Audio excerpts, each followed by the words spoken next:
நண்பர்கள் அனைவருக்கும் வணக்கம். காலங்கள் கடந்து வாழும் அம்பிகாபதி அமராவதி காதல் கதை பற்றி தெரிந்து கொள்ளலாம் வாங்க. காலம் பல கடந்தும் மக்களிடம் கதையாக, காப்பியமாக, படைப்புகளாக இன்றைக்கும் அம்பிகாபதி அமராவதியின் காதல் வாழ்கிறது. காதல் என்பது அன்பின் வெளிப்பாடு, உணர்வு, உணர்ச்சி, பரவசம், தவிர்ப்பு, இப்படி இனம் புரியாத மனித இயல்புகளின் கூட்டு அடையாளமாக கூட கருதலாம். அது மௌனமாய் பிறப்படுத்து மென்மையாய் பரிணமித்தாலும் சில நேரங்களில் துயர கதையாகி விடுவதையும் மறுக்க முடியாது. ஆனாலும் உலகில் எண்ணற்ற காதலர்களின் மறைவுக்கு பின்னர் காலங்கள் பல கடந்தும் மக்களின் மனங்களில் உயிர் ஓவியமாக நிலைத்து காவியங்களாக வாழ்ந்து வருவது வியப்பை அளிக்கிறது. இதுதான் காதல் எவ்வளவு வல்லமையுடையது என்பதை பறைசாற்றும் அடையாளம். உலகில் பல காதல் கதைகள் இருக்கலாம். அவைகளில் சில காதல் கதைகள் மனித குல வாழ்வியல் வரலாறில் உலக அதிசயங்களில் ஒன்றாகவும் படைப்பிலக்கியங்களாகவும் உயிர் பெற்று சிதைக்க முடியாத அங்கமாக மாறியுள்ளது. Salim Anarkali, Victoria Albert, Shahjahan Mumtaz, Tristan Isolde, Napoleon Josephine, Paris Helen, Cleopatra, Mark Antony, Romeo Juliet என புகழ்பெற்ற பல காதல் கதைகள் வரிசையில் அம்பிகாபதி அமராவதி காதல் கதையும் அடங்கும். தமிழக மண்ணில் சமகாலம் வரையில் காதலுக்கு எதிரான வன்மங்கள், கௌரவ குற்றங்கள் நிகழ்வது வேதனை அளிப்பதாகவே உள்ளது. இவை காதல் குறித்த புரிதல் குறைபாடு மற்றும் மதம், சாதியம், பொருளாதாரம், அரசியல் சார்ந்த பாகுபாட்டின் அடிப்படையில் அரங்கேறுகிறது. சில நேரங்களில் காதல் என்ற போர்வையில் நிகழும் மாறுபட்ட வரம்பு மீறிய சம்பவங்கள் காதலுக்கான மரியாதையை கேளிக்கையாக்கி சிதைக்கவும் செய்வதை மறுக்க முடியாது. ஆனால் இவைகளின் நடுவே இதே மண்ணில் உருவாகி நூற்றாண்டுகள் பல கடந்தும் மக்களின் மனதில் மதிப்பு மிக்கதாக வாழும் காதல் காவியத்தின் கதையை நாம் அறிந்து கொள்வது அவசியமானது.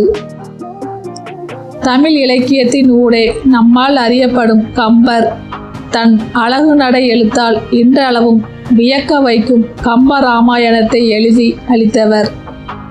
இவரிடையே காணப்பட்ட ஆற்றல், கவித்திறன் காரணமாக கவி சக்கரவர்த்தி என்றும் அழைக்கப்படுகிறார். இவரது மகன்தான் அம்பிகாபதி. கம்பன் வீட்டு கட்டுத்தறியும் கவி பாடும் என்ற முதுமொழிக்கு ஏற்ப அம்பிகாபதியும் கவி பாடுவதில் ஆற்றல் பெற்றவனாக இருந்தான். கம்பர் வாழ்ந்த காலத்தில் ஆட்சி செய்த சோழ மன்னன் குலோத்துங்க சோழனின் மகள் அமராவதி. இவர்கள் இருவருக்கும், அதாவது அம்பிகாபதிக்கும் அமராவதிக்கும் மலர்ந்த காதல் கதைதான் இன்றைக்கும் மக்கள் மனதில் நிலைத்து நிற்கிறது. அந்த காலத்தில் ஆசிரியரின் வீடுகளுக்கு சென்று கல்வி கற்பது வழக்கமாக இருந்துள்ளது. கல்வியில் சிறந்து விளங்கிய கம்பரின் வீட்டுக்கு தன் மகள் அமராவதியை கல்வி கற்றிட அனுப்பி வைத்தான் சோழ மன்னன். அமராவதியும் நாள்தோறும் கல்வி கற்க கம்பர் வீட்டுக்கு சென்று வருவாள்.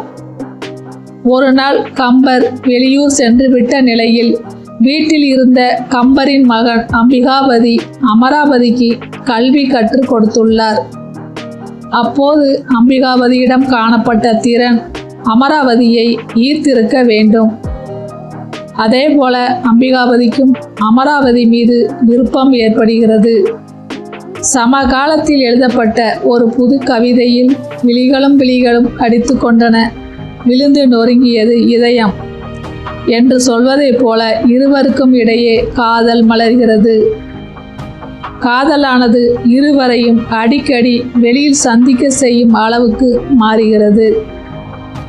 இந்த விஷயம் மன்னனின் கவனத்துக்கு அரை குறையாக சென்று விடுகிறது. இதனால் மன்னனும் அமராவதி மீது ஒரு கண் வைத்து கண்காணிக்கிறான். ஒரு நாள் கன்னி மாடத்தில் நின்றிருந்த அமராவதியின் பார்வையில் அந்த வழியாக சென்ற அம்பிகாபதி தென்படுகிறான்.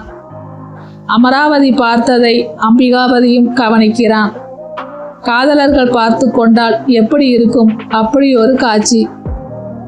அம்பிகாபதியும் தன் கவி திறத்தால் அமராவதியை பாடலாகவும் பாடிவிடுகிறான்.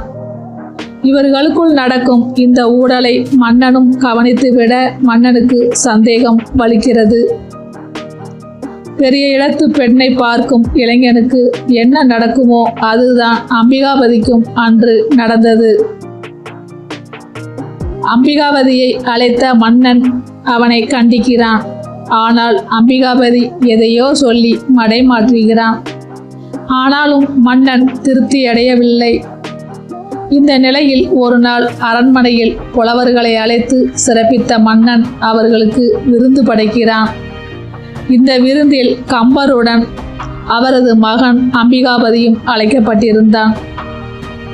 அப்போது புலவர்களுக்கு தன் மகளான அமராவதியையும் சில பதார்த்தங்களை பரிமாறி உபசரிக்க சொல்கிறான் மன்னன். விருந்தின் போது தன் மனம் கவர்ந்த நாயகி ஒரு கிண்ணத்தில் வைத்து உணவு பரிமாறும் காட்சி அம்பிகாபதியை வெகுவாக ஈர்த்தது. தன்னையும் மறந்த அம்பிகாபதி அமராவதியை மனதில் நினைத்து கவிதை ஒன்றை படைக்க முனைகிறான். இட்ட அடி நோக, எடுத்த அடி கொப்பளிக்க, வட்டில் சுமந்து மருங்கசைய என்ற வரியை அம்பிகாபதி பாடினான். இதை கேட்டதும் மன்னனுக்கு பொருள் புரிந்தால் என்ன நடக்குமோ என்று துடித்து போன கம்பர் பாடலின் பொருளை மாற்றி சமாளிக்கும் எண்ணத்தோடு கம்பர் அவசரமாக ஒரு பாடலை பாடுகிறார். ஒட்டி கிழங்கோ கிழங்கன்று கூறுவாள் நாவில் வளங்கோதை வையம்பெறும் என்று முடிக்கிறார் கம்பர். தெருவில் ஒட்டி கிழங்கை பூவி விற்று கொண்டு செல்லும் பெண்ணை தன் மகன் அம்பிகாபதி கூறியதைப் போல பொருள் கொள்ளும்படி சமாளித்து பாடலில் கூறுகிறார் கம்பர். ஆனாலும் மன்னனுக்கு சந்தேகம் வலுத்து போனது. கம்பரின் வார்த்தைகளை மன்னன் பொருட்படுத்தவில்லை. பிரச்சனைக்கு தீர்வு காணவும் அம்பிகாபதியை தண்டிக்கவும் துடித்தான் மன்னன். அவைக்கள புலவரான ஒட்டக்கூத்தரிடம் ஆலோசிக்கிறான் மன்னன். அந்த காலகட்டத்தில் கம்பருக்கும் ஒட்டக்கூத்தருக்கும் இணக்கமில்லாத சூழல் இருந்து வந்தது. ஒரு வழியாக தீர்வு காண்பதற்கான வழிமுறை கையாளப்பட்டது. ஒரு நாள் அரசபையில் புலவர் பெருமக்கள் கூடிய அரங்கில் சிற்றின்பம் தவிர்த்து 100 பாடல்களை அம்பிகாபதி பாடிவிட்டால் அமராவதியை மணக்கலாம், தவறினால் அம்பிகாபதிக்கு மரண தண்டனை அளிக்கப்படும் என்று மன்னன் அறிவித்தான். இந்த போட்டி அம்பிகாபதிக்கு இப்போது உள்ள இளைஞர்கள் கூறுவதைப் போல லட்டு தின்பதைப் போல என்று எண்ணினான். அதே நேரத்தில் 100 பாடல்களை பாடி முடித்து மன்னன் விரும்பாத காதல் பாடலையும் கூடுதலாக பாடிவிடுவது என அவா கொண்டான் அம்பிகாபதி. மகனின் மீது மிகுந்த நம்பிக்கை கொண்ட கம்பரும் போட்டியின் நிபந்தனைகளுக்கு சம்மதித்தார். பாடல்களை பாடிவிடுவது எளிது, ஆனால் அவற்றை எண்ணிக்கொண்டே பாடுவது தடுமாற்றத்தை கொடுத்துவிடும் என்ற தயக்கம் அம்பிகாபதிக்கு இருந்தது. இந்த விஷயத்தில் உதவ முன்வந்த அமராவதி தன் தோழி மூலம் இரகசியமான திட்டத்தை அம்பிகாபதிக்கு தெரியப்படுத்தி விடுகிறாள். ஒரு வழியாக போட்டி தொடங்குகிறது. திரைமறைவில் அமர்ந்திருந்த அமராவதி வைத்திருந்த பூக்களை ஒவ்வொரு பாடலின் போதும் ஒரு மலராக எடுத்து இடமாற்றி வைத்து பாடிய பாடல்களின் எண்ணிக்கையை உறுதிப்படுத்துகிறாள். அம்பிகாபதி 100 பாடல்களையும் பாடிவிட்டதாக நினைத்த அமராவதி தன் காதலன் வெற்றி பெற்றுவிட்ட மகிழ்ச்சியோடு 100 பாடல்களையும் பாடிவிட்டதற்கான சைகையை அம்பிகாபதிக்கு காட்டினாள். இதை அறிந்த அம்பிகாபதி 100 பாடல்களை பாடிவிட்ட பெருமையில் ஆனந்தமடைந்தான். மேலும் அவன் நினைத்ததைப் போல தன் காதலியை மனதில் வைத்து காதல் பாடல் ஒன்றையும் பாடி முடிக்கிறான். ஆனால் சபையில் இருந்த ஒட்டக்கூத்தர் எழுந்து 99 பாடல்களை மட்டுமே பாடியதால் அம்பிகாபதி தோற்றுவிட்டதாக அறிவித்தார். அப்போது அரங்கமே அதிர்ந்து போனது. 100 பாடல்களை பாடிய பிறகு எப்படி தவறாகும் என்ற கேள்வி எழுந்தது. போட்டியின் தொடக்கத்தில் பாடிய முதல் பாடல் கடவுளுக்கானது. அது காப்பு செயல், அவை கணக்கில் வராது. மாறாக கடைசி பாடல் இளவரசி அமராவதியின் அழகை வர்ணித்து காதல் பாடலாக பாடியது. நிபந்தனையை மீறிய செயல் என ஒட்டக்கூத்தர் விளக்கமளித்தார். அவசரப்பட்டு விட்டோமோ என்று எண்ணிய அம்பிகாவதி துடித்து போனான். போட்டியின் நிபந்தனை விதிகள் மீது புரிதல் இல்லாமல் அமராவதி அவசரப்பட்டு காப்பு பாடலையும் சேர்த்து 100 என எண்ணிக்கையாக்கியதை நினைத்து அவளும் துடிதுடித்து போனாள். கம்பர் தன் வாழ்நாளில் அடையாத கலக்கத்தை அடைந்தார். சபையில் இருந்தவர்களில் சிலரை தவிர பலர் பரிதாபப்பட்டனர். ஆனால் எதுவும் அம்பிகாவதியின் தரப்புக்கு ஆதரவாக இல்லை. ஏற்கனவே திட்டமிட்டது போல அம்பிகாபதி கொலைக்களத்துக்கு கொண்டு செல்லப்பட்டான். அம்பிகாபதிக்கு மரண தண்டனை நிறைவேற்றப்பட்டது. அரண்மனையில் இருந்து ஓடிய அமராவதி கொல்லப்பட்டு கிடந்த தன் காதலன் அம்பிகாபதியின் உடல் மீது விழுந்து கதறி அழுது உயிரை மாய்த்து கொண்டாள்.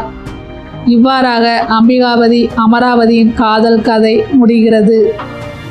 12ஆம் நூற்றாண்டில் நிகழ்ந்ததாக கூறப்படும் இந்த காதல் கதையில் வரும் சாயல்கள் யாவும் சமகாலத்தில் வெவ்வேறு பின்பங்களாக தொடர்வதுதான் வேதனை அளிக்கிறது.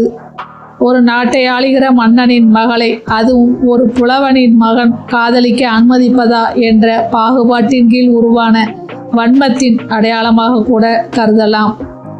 ஆனால் எது எப்படியோ காலம் பல கடந்தும் மக்களிடம் கதையாக, காப்பியமாக, படைப்புகளாக இன்றைக்கும் அம்பிகாபதி அமராவதியின் காதல் வாழ்ந்து கொண்டுதான் இருக்கிறது. இந்த வீடியோ பதிவு உங்களுக்கு பிடிச்சிருந்தா நம்ம சேனலுக்கு ஒரு லைக் பண்ணுங்கள். அப்படியே நம்ம சேனலை சப்ஸ்கிரைப் பண்ண மறக்காதீங்க. உங்கள் ஃப்ரெண்ட்ஸ் அண்ட் ஃபேமிலிக்கும் ஷேர் பண்ணுங்கள். நன்றி.